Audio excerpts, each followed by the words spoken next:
This week on the Valiant Comics Review, we count down the top 5 theme variants, those rare alternate covers that seem to be commonplace in the comic book industry these days. By thematic variant, specifically I mean a style of cover that is repeated on multiple books, such as the Tom Mueller graphic designs or the recently announced 25th anniversary covers. So on with the countdown. Introduced with Shadow Man number 11, this variant is actually a detachable mask of the Loa-wielding hero. Through 2014, masked variants have also made appearances in the pages of Rye, Armor Hunters, and the Archer and Armstrong 1% one-shot. These were really a fun way to appeal to a younger audience. And I mean, who doesn't love a mask?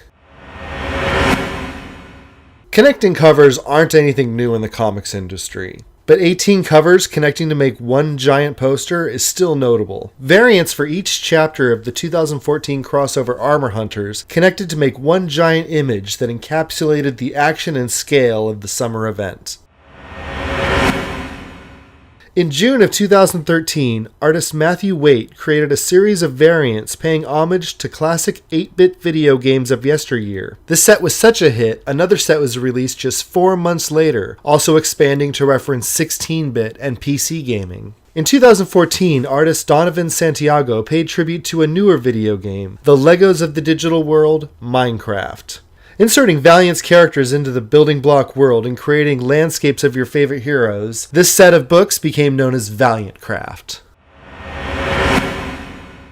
The Delinquents, the 4-issue miniseries crossover that paired Archer and Armstrong with Quantum and Woody on a cross-country hobo adventure. Valiant turned this road trip adventure into a board game, creating a series of variants that connected to make a game board. The back of each issue came with a set of game tokens and cards, and when you combined all 4 issues and their pieces with a couple of dice, you have a fully playable board game filled with the same spirit and humor as the comic itself.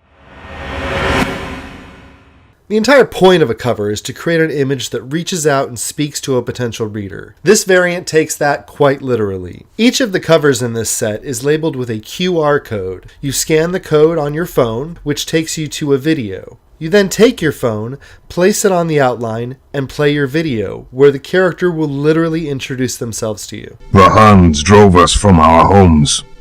The Romans killed my father, imprisoned my wife. This was a fun, unique way to become introduced to a comic book. An interesting side note, the Rye cover is actually voiced by G.I. Joe legend Larry Hama. And that's going to do it this week on the Valiant Comics Review. If you'd like to follow along each week, please subscribe below, or follow us on Twitter at Valiant Review.